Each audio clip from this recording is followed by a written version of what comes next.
Hello and welcome back everybody to another Pathfinder build. This one was recommended by Tyrell de Rouge. I'm sorry if I butchered your name, but his name's up there on the screen somewhere. So, there you go. He wants us to do a 2-weapon rogue build. Okay, so let's go ahead and get right into this. We'll start off with the backstory, obviously, just like last time. Our particular rogue. He was brought up within a noble family in the lands of Chilaxia. I believe that's how you pronounce it.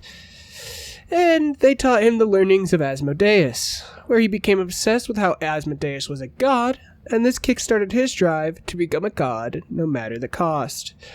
This led him to consorting with all sorts of unsavory individuals, even though he was already nobility, and playing all sorts of jobs. Over time, his trademark became his iconic daggers, and it was this trademark that led him to being outcast from his family because he messed up on a job.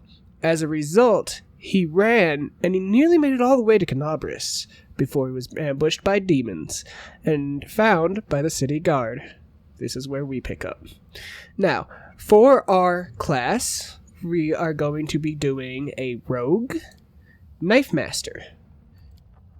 Now, you're going to be losing your trap finding and you're going to be losing your danger sense out of this, but as a result, you are gaining your sneak stab and you're gaining blade sense. Now, for Sneak Stab, a Knife Master focuses their ability to deal sneak attack damage with daggers and similar weapons to such a degree that they can deal more sneak attack damage with those weapons at the expense of a sneak attack with the other weapons. When they make a sneak attack with a dagger, kukri, punching dagger, star knife, or a sai, instead of using a d6, you will roll 1 die 8. But if you use any other weapon besides those, you will roll 1 die 4 instead of 1 die 6. Next, for the blade sense, at 3rd level, you are so skilled in combat involving light blades that you gain a +1 dodge bonus to AC against attacks made against you with light blades. This bonus increases for every 3 levels. So that is some of the main reasons we're choosing it, as well as you are getting Weapon Finesse as a bonus feat to level 1, which allows you to roll with dexterity on any light weapons to attack. And at level 3, you will be getting your first Finesse training, which will allow you to add your dexterity bonus to damage instead of your strength. Now, for a race, we're actually going to do something a little different here. We're doing an Asimar. And we're going to do a Plumekin, because they're going to get a +2 to their dexterity and a +2 to their wisdom. Wisdom doesn't really matter, but we're taking it because of the dexterity and the abilities.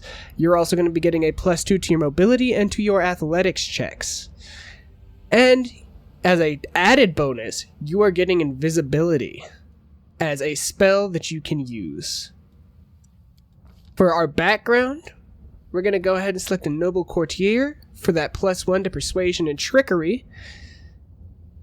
The proficiencies are kind of sad because you're getting Rapier and Buckler, but hey, it is what it is. Now, immediately, your dump stat for this build is going to be Strength. It's going to be a 7. Your Dexterity, hold on, let me move my notes here. There we go. Your Dexterity, max that out all the way to 20. For your Constitution, that's going to stay at 10. Your Intelligence is going to go up to a 12.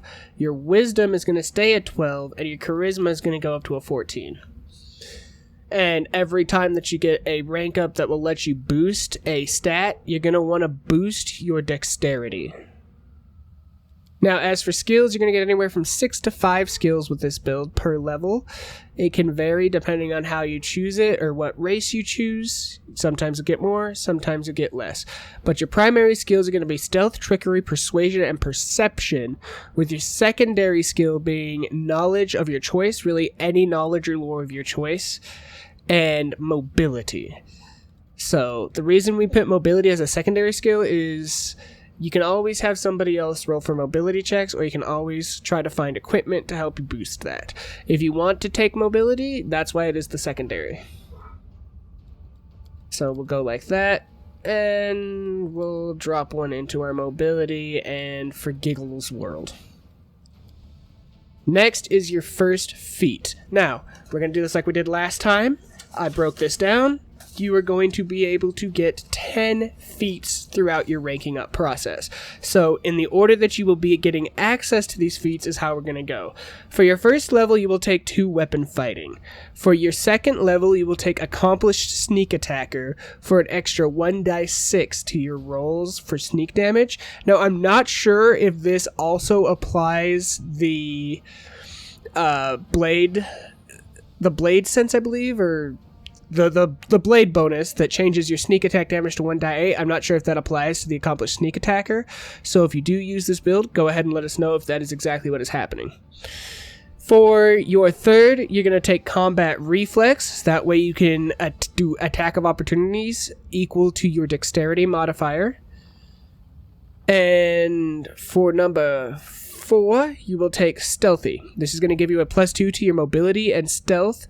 When you have 10 ranks in either one of those skills, that skill bonus jumps up to a +4. For number 5, you'll take improved 2 weapon fighting. For number 6, you'll take deceitful, which will give you a +2 to persuasion and trickery. And at level 10, if you're following the build, this will jump up to a +4.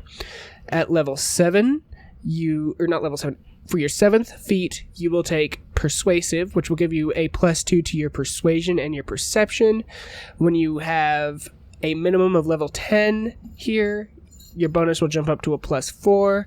At level 8, at 8, you will have greater 2 weapon fighting. For your 9th one, you'll take deft hands, which will give you a +2 to your trickery and your UMD. If you have 10 ranks in either one of those, that will jump up to a +4. And at number 10, we're leaving that open for a free choice. That way you can kind of, move stuff around as you see fit and kind of balance it towards the end. The next one that we're going to go ahead and hop into, well, this kind of concludes it for level 1. So, yeah, with that being said, we're going to quickly fill this out. 2 weapon fighting. Our deity is Asmodeus. This build, for the build, we chose to do lawful evil, but again, you can do anything you want. It just fits with our backstory. Okay, and we are back. The reason that there was that jump cut there is because the rogue has these features known as Rouge Talents. And these Rouge Talents are really important to the build as they are going to help you balance out your entire playstyle. So, for our Rouge Talents, again, it's going to be just like the feats. I broke it down 1 through 10. 1 being the first one that you'll get, with 10 being the last one that you get. So for 1, you're going to want to take weapon focused daggers to get a +1 for your daggers on attack and damage rolls. For number 2, you're going to want to take slippery mind. This will allow you to add your dexterity bonus to any mind affecting saves. For number 3, you're going to take combat trick blind fight to help you with concealment. For number 4, you're going to take jump up, so that way you ignore attack of opportunities when getting up, so they cannot hit you when you get up off the ground if you get knocked down, which is going to be really useful. For number 5, you're going to take a familiar of your choice. This is to boost your skills, to kind of balance out and make it feel how you want it to feel. For number 6, again, it's going to be another combat trick, and this one is going to be improved blind fight. For number 7, you're going to take fast stealth, so you can move at full speed when stealthed. For number 8, you're going to take canny observation, which was going to give you a bonus to your perception. For number 9 and 10, those are both free again, so you can balance out the build to feel how you want to feel. And there is one more cut coming up, so I do apologize. Let's go ahead and hit it. Okay, so the reason that cut was there is because of this.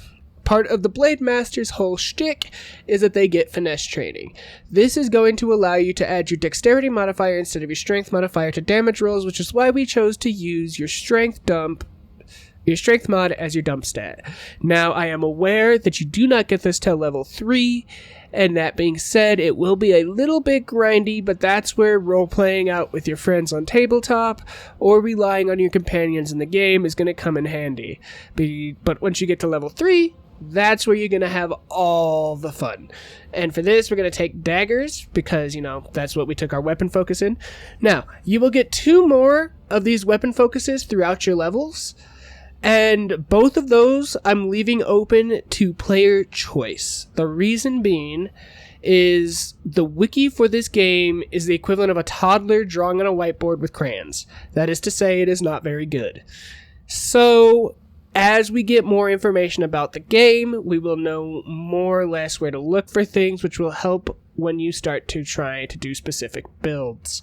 One of my favorite weapons in the game is a Trickery because of its crit range. However, I did not use a Trickery on this build for your weapon focus simply because I have done 2 playthroughs and have about 200 hours in the game, and I still can't find any plussed Trickeries.